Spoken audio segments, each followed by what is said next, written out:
Nighttime visitors outside Notre Dame Cathedral in Paris, and not of the usual tourist sort. Rats have become a frequent sight on the French capital's streets as they evacuate their subterranean nests. Yeah, we've seen a lot of rats lately. I think it's due to the rising water levels of the Seine, but I don't know really. We live close to a big cemetery, and there are a lot of rats there, actually.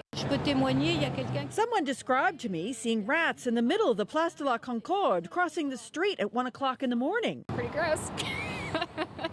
I would just think, oh, a rat, we're in Paris. There's Ratatouille.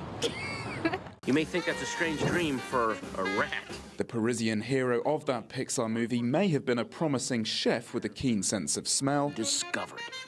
But his real-life cousins can carry dangerous viruses and could dent the image of the world's most visited city. Paris recently launched an eradication program, laying more traps in public spaces, but with only moderate success.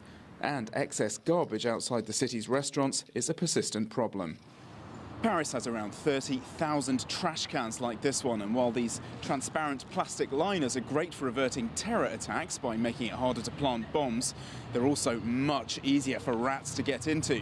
So part of the $1.6 million campaign announced last year by City Hall to rid Paris of its rodents includes a plan to cover these bins in plexiglass.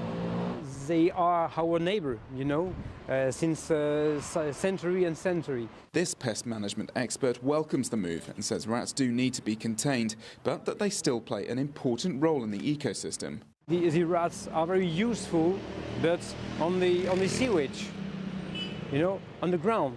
They are useful because they eat a lot of rubbish.